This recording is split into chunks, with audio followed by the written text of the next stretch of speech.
ಬರ್ರಿ ಇವತ್ತು ಉತ್ತರ ಕರ್ನಾಟಕದ ಫೇಮಸ್ ಆದಂಥ ಕುಟ್ಟಿದುಗ್ಗಿ ಹೆಂಗೆ ಮಾಡೋಣ ಅಂತ ನೋಡೋಣ. ಫಸ್ಟ್ 1 ಕಪ್ ಗೋಧಿನ ತೊಳೆದಿಟ್ಕೊಂಡಿದ್ನಿ. 1 ಕಪ್ ಗೋಧಿಗೆ ನೀರು ಹಾಕ್ಕೊಂಡು ಸ್ವಲ್ಪ ಎಣ್ಣೆ ಹಾಕ್ಕೊಂಡು 10 ವಿಜಿಲ್ ಆಗಬೇಕು.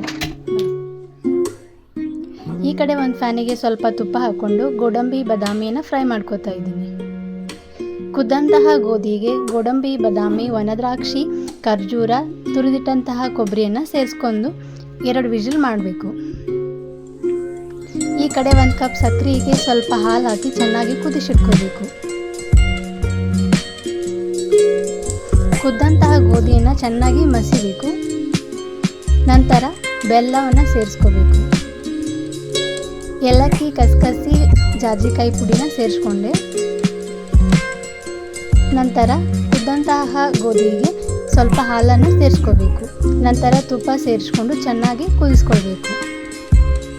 ಇದು ಚೆನ್ನಾಗಿ ಕುದಿದ ಮೇಲೆ ಸವಿಯಲು ಸಿದ್ಧ.